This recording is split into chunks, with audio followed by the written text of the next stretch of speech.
Pompeii was a once thriving city in southern Italy until 79 AD, when it was buried under hot ash and debris from the eruption of Mount Vesuvius. What remained was a city frozen in time. And joining us now for more on Pompeii and its people is Paul Denis, lead curator of the Royal Ontario Museum's exhibition called Pompeii in the Shadow of the Volcano. Paul, welcome. Welcome. Thank you very much for inviting me to be here. Well, thank you. I think we've all heard about Pompeii and we've all heard about Vesuvius exploding. But few of us really understand what Pompeii was like before this volcano erupted in 79 AD. So just paint us a picture of Pompeii and its people back before Vesuvius blows its top. Pompeii was a thriving city, population about 10 to 12,000. The city was based on a grid system, so the streets were very narrow. And it was hustling and bustling little port town. It was at the mouth of the Sarno River. And so it was also in Campania. Campania is one of the most fertile regions in Italy. So there was a thriving agriculture, wheat fields.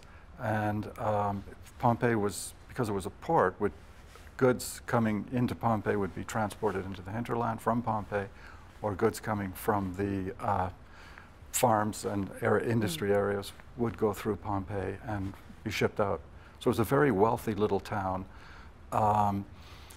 There was a rigid social structure, some very wealthy people, the citizens, Roman citizens, male Roman citizens. There was no equality in Rome then. And so there were about 4,000 Roman citizens in a population. And as part of the Roman Empire, where does Pompeii sort of fit into that status within the Roman Empire? Well, in the Roman Empire, Pompeii would have been a very minor little city. The reason it is so important today is because it is so well preserved. And because of the volcano. The volcano it's ironic because the volcano destroyed the city, yet at the same time, it preserved the city for us today. Okay, so now you have these objects at the ROM that are showing throughout the summer. How many objects from Pompeii? There are 200 objects from Pompeii. Okay, and what's sort of the range of them? Well, the range is great because it's not only the exquisite sculpture and bronzes and jewelry, but it's daily life. We get a cross-section of daily life, public life and private life. I mean, there are elements, objects from the kitchen, pots and pans from the kitchen, glass, everything, and images. We even have food. Carbonized food, carbonized bread and olives and figs. And so you learn what the Pompeians ate, you learned how they cooked their food, how it was served, how it was brought to the table, and then it goes from there into how they drank, some drinking parties. We set up a little room of triclinium, which is Greek for 3 couches, and there's a wine serving set as well. Because wine was very important. And then you have these exquisite sculptures and things. We've got some pictures of some, so we're going to bring them up, some of the objects, and I'll just get you to run. So what's this? This is a ceiling with an image of Medusa. Ceilings are very rare in Pompeii to find a painted ceiling because the first phase of the eruption of Vesuvius, the pumice and lapillian stones would build up on the roofs, and so the ceilings would collapse, the roofs would collapse. And so there's very few ceilings left, and that is a beautiful example of a ceiling. Do we know where that ceiling was from, what it was? Not really, no. Okay, and then you've got, it is amazing when we see this, bring up this bust here. Oh, this is a wonderful portrait of a Julio-Claudian princess. She dates from the time of Nero, about 60 AD, roughly. And you can see the exquisite workmanship of her hair. It's very thick and well modeled and chiseled and drilled. And then she's wearing a diadem, this bead and reel diadem around her head. And there's this wonderful expression on her face. She's very alive. It's a wonderful portrait. Okay, and then here we have, as you said, we're going to capture the entirety of Pompeii and all the different facets of it. So this is a gladiator helmet. It's a gladiator helmet, and by 70 BC, the Romans in Pompeii had built an amphitheater where these gladiatorial games were fought. And they were very popular. The amphitheater in Pompeii could seat 20,000 people, although the population was only 12,000. And so Pompeii was an entertainment district, an entertainment center for the area around Pompeii, Campania. And the gladiator sports was mass spectator sports. It's just like us today. We love football, baseball, but it's more probably closer to football and hockey because it was a very brutal sport.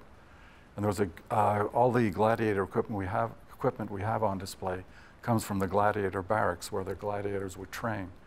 And there were sports agents who handled the gladiators, just like today. And the owners of the gladiators, this is sort of fiction you see in Hollywood, they didn't really all fight to the death because it was very expensive to put together a team of gladiators. And you wouldn't want to see your gladiators knocked off. You want to show up for the next one. Exactly. And gladiators became sports celebrities. You know, they had groupies following them and everything. Really? Oh, yeah. Trading cards? Oh, yeah, maybe. Okay, yeah. Graffiti. Let's bring up one more. What's this? This is a triptych fresco. There are many frescoes preserved in Pompeii, and this is just one of the hundreds. And it shows the typical diet, not the typical, diet of a very wealthy person. And if you start on the left, you could see some, there's a bird.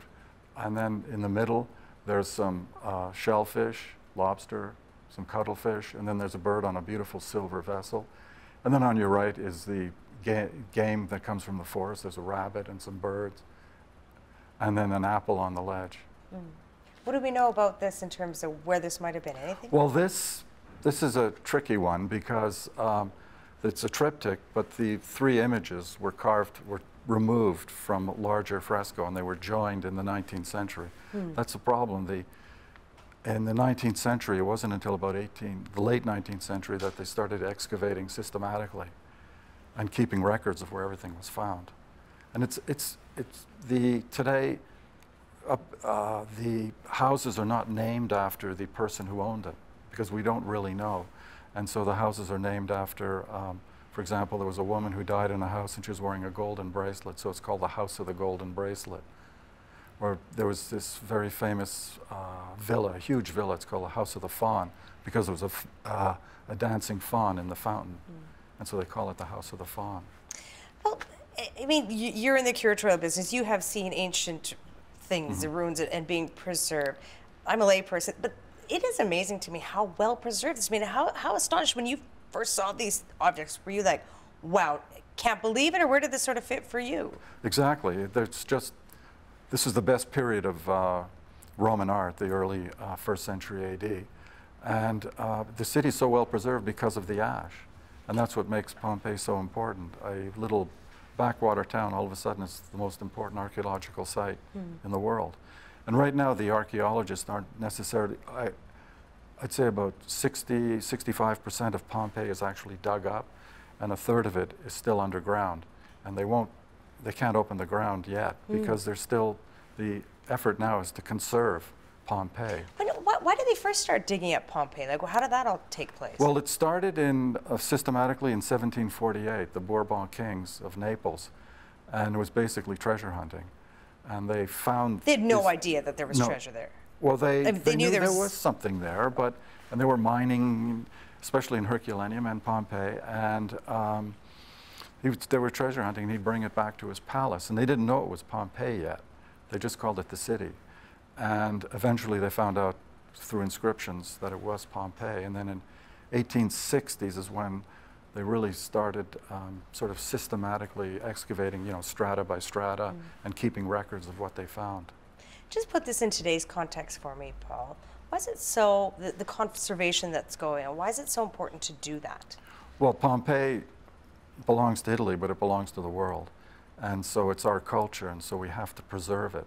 Because once you dig it up, which is what they've done, to 60% of it, it's exposed to the elements, to rain, to wind. And it's, I've just recently in the newspapers, in the media, some of the walls are collapsing, and so they're trying to stabilize. They're running to stay where they are. Paul, nice talking to you. Thank you. It was a pleasure. Thank you for having me. And we'll be back with more on the eruption of Mount Vesuvius. That's coming up right after this.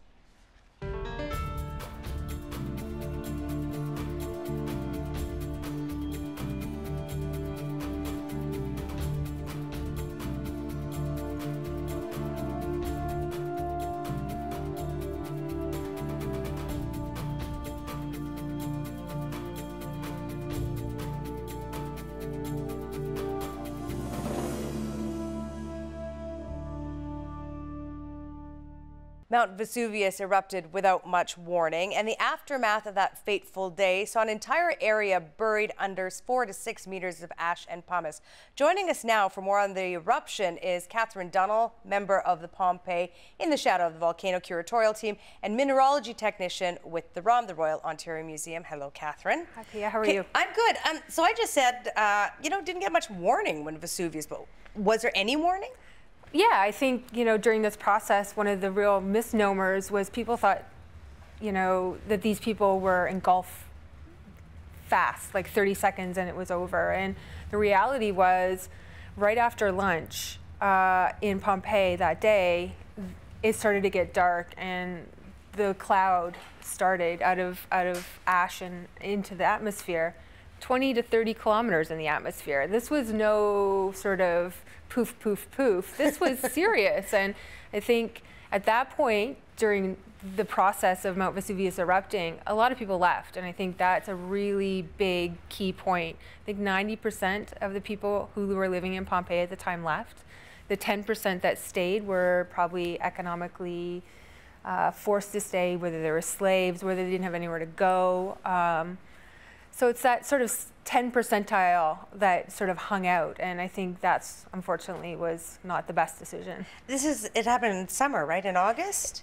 There's some discrepancy over that whole, is it late summer, early fall? Some of the harvests and some of the actual carbonized food that they were finding sort of dictates that it's probably a little later than August, but it's a cool fact because it's still being debated today. Okay, so your colleague Paul talked about what Pompeii looked like before Vesuvius exploded, thriving but small in terms of status within the Roman Empire, bustling sort of small town. You said 90% of people, this thing starts going poof, poof, poof, I think were your very scientific words that you used. And people start fleeing. Yeah. They know obviously something's up and that their lives are in danger. But so how many people die? Because 10% stay behind. Do we have numbers? So in total, they've excavated 1,150 bodies out of the excavation site, but not all of Pompeii has been excavated. And so I think their plans, there's been stops and starts on what's happening with the other part of the excavation. But 1,150 is significant. What they did find was how the volcano erupted sort of dictated how and when you died during this whole thing. Okay, let's talk about that. So again, just to set the table, so to speak, city, life's going on as normal. They live, how far is Vesuvius from Pompeii? About 10 kilometers away. So people have always lived in the shadow of this thing? Absolutely. They see it start going off. They're just little, they just had lunch. And some people leave and some people hang out. And the volcano starts to erupt what we call lapilli pumice, which are these sort of toonie-sized kind of rocks that are hailing down on the city.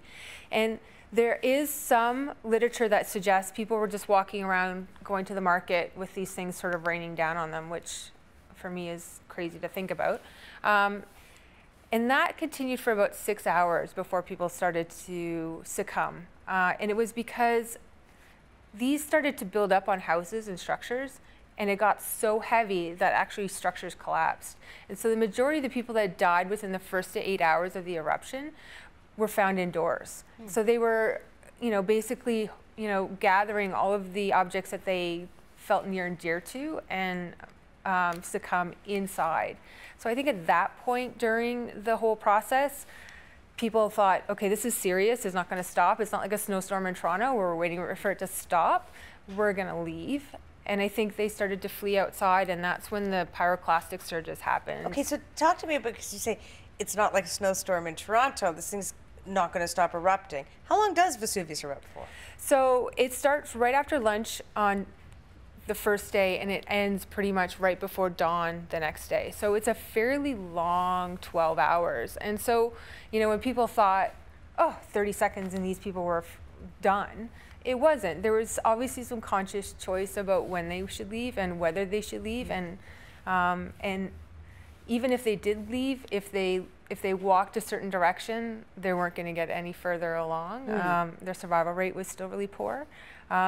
So, you know, these pyroclastic surges is someone basically turning off the energy of the volcano, and 20 kilometers worth of ash and material that's suspended in the air comes showering down onto Pompeii. And essentially that is how the casts were made. Okay, I want to ask about those casts in a second, but I just want to step back from it. For 6 to 8 hours, people who are inside their homes, basically there's too much pumice building up on your house. It's basically the weight of your house. Correct. You die from being crushed by your house. Yeah. And then these pyroclastics start going off. How are people dying then? Is it actually like in my head, in my Hollywood movie head, I'm saying like lava flows coming down and you're getting caught up in that? So they're not lava flows. They almost work like water.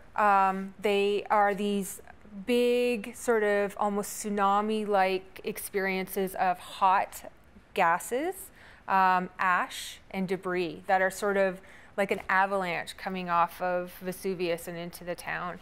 And there was, they think, up to 14 of these surges. So it's almost like when you're in the ocean and a wave hits you and you get up and another wave hits you.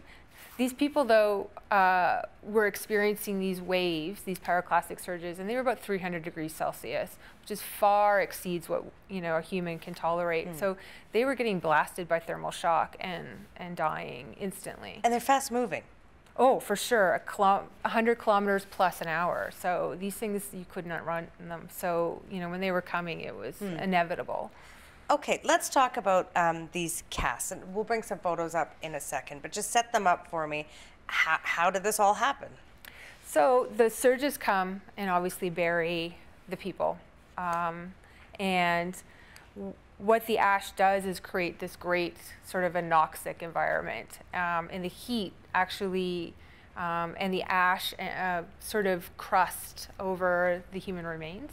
But what the sort of lack of oxygen does is allows them to sort of decay at a really slow rate. So it creates these voids in the sort of compacted ash. And great preservation. For sure. Okay, so let's bring up, I think we have 3 of them. So I want to bring this, explain this one to me, Katherine. So this is the dog, and what's interesting is the mosaic in the exhibition about the dog. This was found in the same house, and you can actually see the collar that the dog was still wearing. He was chained up.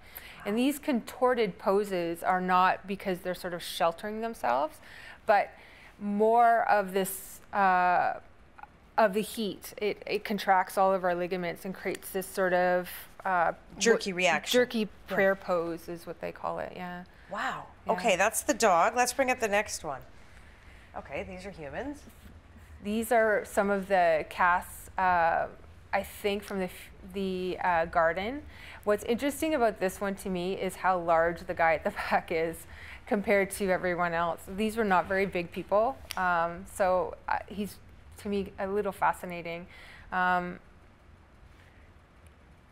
of these you can almost see as well, and some of them, their clothes still on them, which I find crazy to think that the clothes survive. So the combustion for things like wool and cotton are about 400 or 500 degrees Celsius. So we know these pyroclastic surges were hot enough to have people succumb, but not hot enough to burn the clothes off of them. So everything was sort of intact. I can't see from that photo there. Can you see any of their faces or anything? One of the casts has a beautiful face, almost to the point where you can, you know, his nose and where his lips are, and sort of how peaceful. He almost looks like he's sleeping.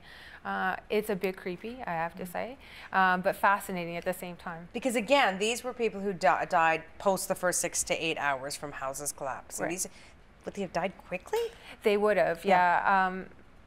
And we did a bunch of research. Is it 3 seconds? Is it 5 seconds? Is it 10 seconds? It's fast. Right. And I think for a lot of people, they ask that question because they really, at this point during the exhibition, have seen the life of these people and the fact that they live very much like we do.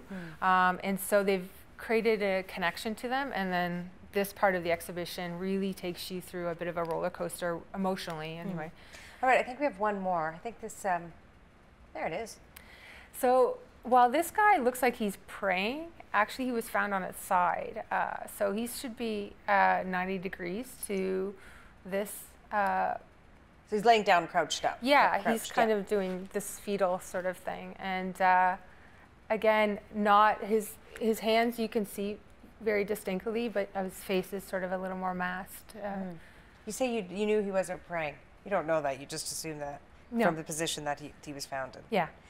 Okay, and any idea about how old this guy was when he died? Do we have any information like that? Well, Paul did a lot of research on where these guys were found, families, non-families. There are 14 casts in the exhibition, and some of them are grouped together and were found together. A family unit probably is the most significant in terms of sort of my chill factor, that they were under a stairwell and sort of riding out. Presumably hiding. Hiding, yeah. Okay, so these are like a cast. Are they just so well preserved? Like in terms of preservation, and what you have seen in your career, is that like the creme de la creme? Well, I mean, Paul has said, has been quoted as saying that, you know, Pompeii was a very average Roman town. Mount Vesuvius is a very sort of average volcano in terms of its sort of explosivity index. It's got that eruption was only like a 5. It's, you know, we've seen Mount Pinatubo and Tambor and a lot of larger volcanoes go off with much more impact. What's interesting is the combination of these two very mediocre things created this unique environment, which has probably made it so popular and made it so fascinating for everyone. So Vesuvius, it erupted again, right? 1944, something like that, Was right? the last time it erupted. It usually has a 50-year cycle. So we've seen increased activity in about 1999. When you say 50-year cycle, you mean till it what? Till it explodes again? Till it goes off again. Okay. Yeah. So basically, all of those Italian volcanoes are on a plate margin. So all earthquakes and volcanoes are dictated by the plate motions that happen underneath. And Africa is still subducting under Europe, and will continue to do so, about 2 centimeters a year. So we expect, as those pressures build up, as that material melts, that we would have subsequent earthquakes and volcanoes in the future. And as you say, Vesuvius is like this kind of average volcano. The only reason, I don't want to say the only reason, but the reason we care about it is because of the preservation of Pompeii and what we've learned from that. So, but as a volcanologist, do you look at Vesuvius now differently, or are you just like, it's this average volcano. It will go off in its 50-year cycle?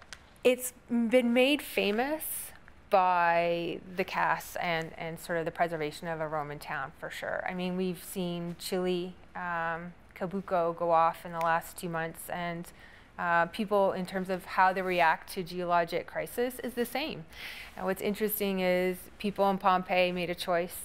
The technology is better. We monitor volcanoes consistently now, but when, you know, the volcano in Chile went off, there was a contingent of people that stayed. It's funny, you know, in geology we talk about the law of uniformitarianism, where things happen today happen in the past. You know, in principle, those are our sort of laws, but as human nature, it really is the same. People from 79 AD, people from 2 months ago dealing with geologic disaster really react the same. It's a neat kind of thread. Even for us in Ontario, where we live in a very stable craton and we're not used to having this sort of this threat of the volcano going off, it's and to that point, I think some people go, well, like, why in the year 2015 would anyone live near a volcano? Space. Partially fertility of soil. I mean, it's good. It's good, right? It's really good. Right? Think about, you know, Italy has great coffee, great olives, you know, great wine. Hawaii, some of the best coffee plantations in the world are at the base of volcanoes. So I understand why Japan is another great example.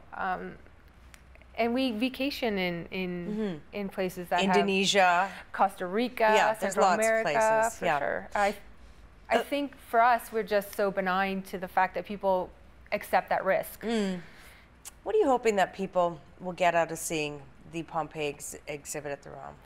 I think these dual mandate shows, people go in thinking, oh, the volcano's cool, and then they learn something about culture which they weren't so interested in understanding. Or people go in thinking, oh, I really am love history and archaeology, but they have a better understanding of sort of the human experience of these people in the context of sort of the geologic surroundings that they came in. So there really is this moment of crossover, which the ROM does really well, and hopefully in this exhibition as well. Can I ask you a question? If a volcano happens today, is there a chance that you could see the same kind of preservation of a place that we've seen with Vesuvius and Pompeii? For sure. I mean, stratovolcanoes erupt these sort of felsic lavas all the time, or felsic debris, and so there's absolutely the opportunity for this to happen again. Yeah. And maybe years later, people will be wondering how we lived. Yeah. Thank you. Thanks so much. Appreciate it. Help TVO create a better world through the power of learning. Visit supporttvo.org and make a tax-deductible donation today.